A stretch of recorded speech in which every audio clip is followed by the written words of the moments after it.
Ya, selamat sore teman-teman, seluruh mahasiswa STIMIK ya? Mahasiswa STIMIK. Oke, saya ulang. Oke. Selamat sore teman-teman seluruh mahasiswa STIAMI jurusan Manajemen Perpajakan untuk tahun 2000. Saat ini saya akan membawakan materi masalah leadership. Sebelum kami membawakan masalah leadership, maka saya akan memperkenalkan diri, termasuk adalah anggota kelompok kami. Yang pertama dimulai dari saya. Nama saya Abdi Ibrahim, asal dari Kota Makassar, profesi sebagai konsultan pajak. Kemudian anggota tim selanjutnya dipersilakan. Baik, nama saya Muhammad Takdir, asli Makassar juga. Cuman kebetulan sekarang stay di Kota Tarakan selama kurang lebih 5 tahun terakhir ini. Profesi sebagai karyawan di salah satu distributor pelumas Pertamina Lubrikan. Terima kasih. Halo, nama saya Heisya Manggeros dan saya berprofesi sebagai konsultan pajak. Kebetulan saat ini saya bertempat tinggal dan domisili di Sorong, Papua Barat. Terima kasih. Halo, selamat. Oh, katanya saya keempat.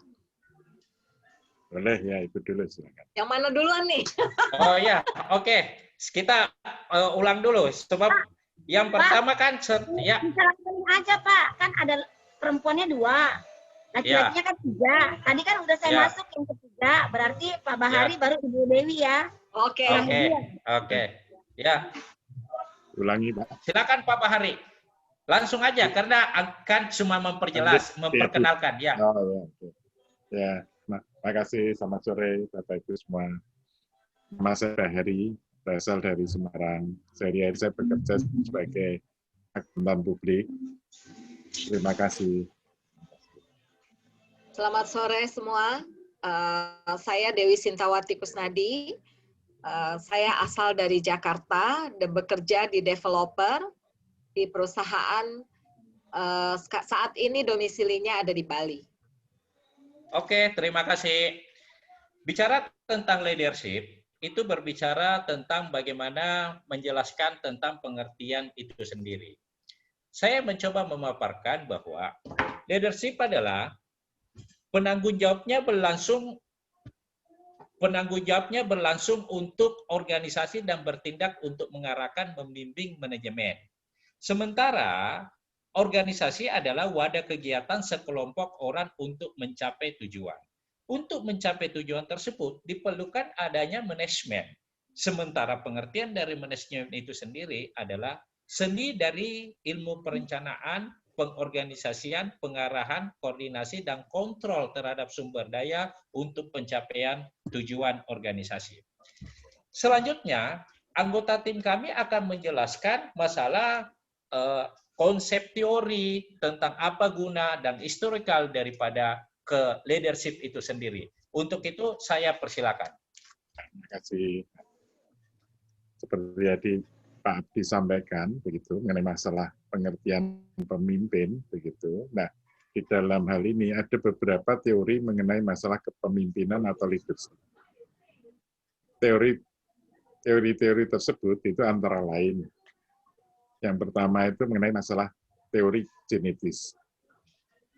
Menyatakan sebagai berikut bahwa berdasarkan teori ini pemimpin itu tidak dibuat, akan tetapi lahir jadi pemimpin oleh bakat-bakat alami yang luar biasa sejak lahirnya. Dia tidak ditakdirkan lahir menjadi pemimpin dalam situasi dan kondisi yang bagaimanapun juga, yang khusus. Secara filsafat, teori tersebut menganut pandangan deterministis, begitu.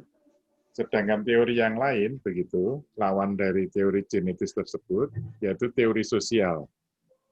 Teori ini menyatakan sebagai berikut bahwa pemimpin itu harus disiapkan, dididik, dan dibentuk, tidak terlahir begitu saja.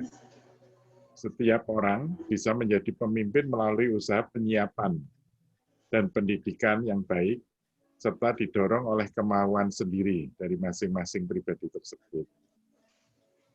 gabungan dari teori ini, itu ada teori mengenai masalah teori ketiga, yaitu teori ekologis atau sintetis.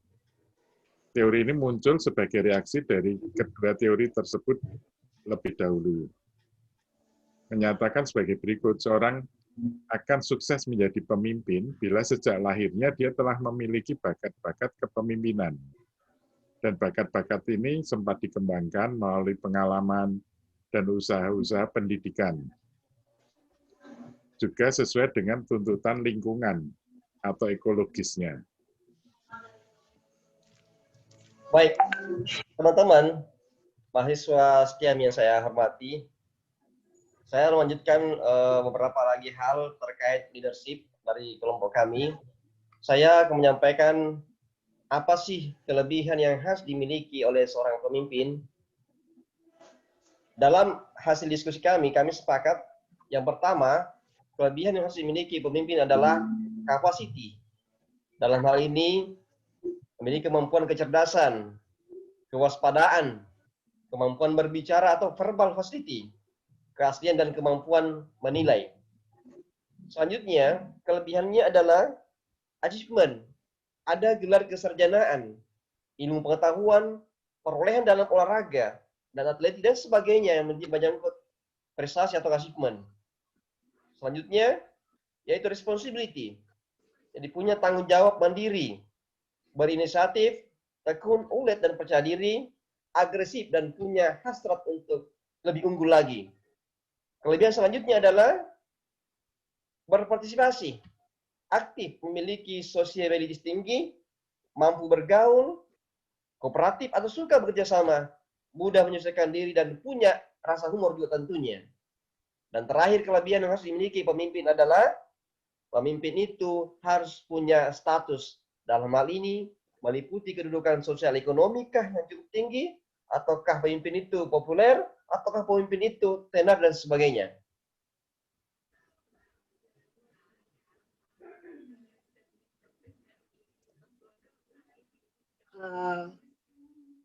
Selanjutnya, di slide ini, tadi kita sudah mendengar dari Pak Takdir, menceritakan tentang sedikit apa kelebihan tentang pemimpin. Nah, sekarang saya ingin menjelaskan sedikit juga untuk tujuan kita sebagai pemimpin. Apa sih tujuan pemimpin itu sendiri? Nah, di sini tujuan pemimpin pertama kali bila kita menjadi pemimpin, kita harus membuat satu struktur organisasi di dalam perusahaan kita, yaitu juga menjaga koordinasi dan integrasi dalam organisasi, semuanya beroperasi harus secara efektif. Lalu merumuskan tujuan institusional atau organisasi dan menentukan sarana serta cara-cara yang efisien untuk mencapai tujuan-tujuan tersebut.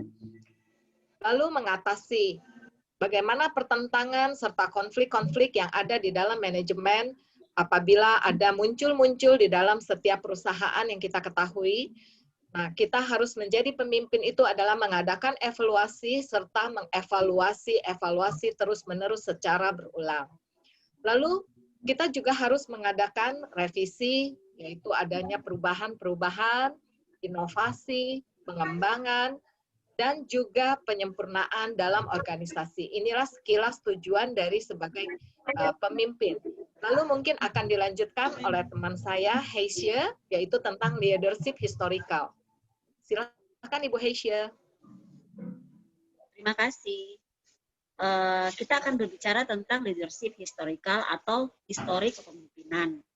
Awalnya, sebagian masyarakat berpikir bahwa leadership itu adalah sesuatu yang tidak bisa dipelajari. Karena leadership itu adalah bakat yang ada sejak lahir. Pemimpin yang sukses itu berdasarkan teori, akan tetapi sudah memiliki bakat sebagai leader. Seiring pertumbuhannya scientific management di awal abad yang ke-20, maka muncullah teori leadership. Kemudian timbullah beberapa perencanaan-perencanaan yang tentunya terkait leadership. Dengan seiringnya waktu, muncul juga beberapa teori tentang leadership. Dan nilai kepemimpinan tidak lagi ditentukan oleh bakat alamnya, akan tetapi oleh kemampuannya menggerakkan banyak orang, melakukan suatu karya bersama, berkat pengaruh kepemimpinan yang diperoleh melalui pelatihan dan pendidikan yang didapatkannya. Terima kasih.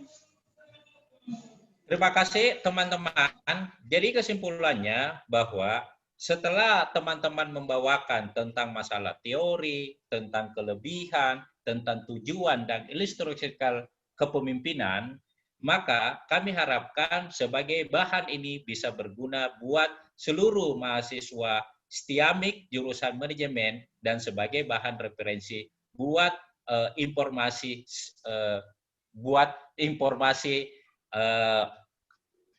informasi apalah, lupa saya. Demikian. Salam Kepemimpinan, Pak.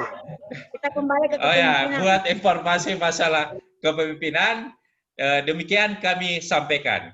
Untuk itu kami ucapkan banyak terima kasih. Sekian. Salam. Ini tidak begini ya? Oh iya, iya, iya. Nah, gini dong semua. Iya, iya, iya, gini. Oke, Ibu. Abi, Ya. saya tadi kepikir.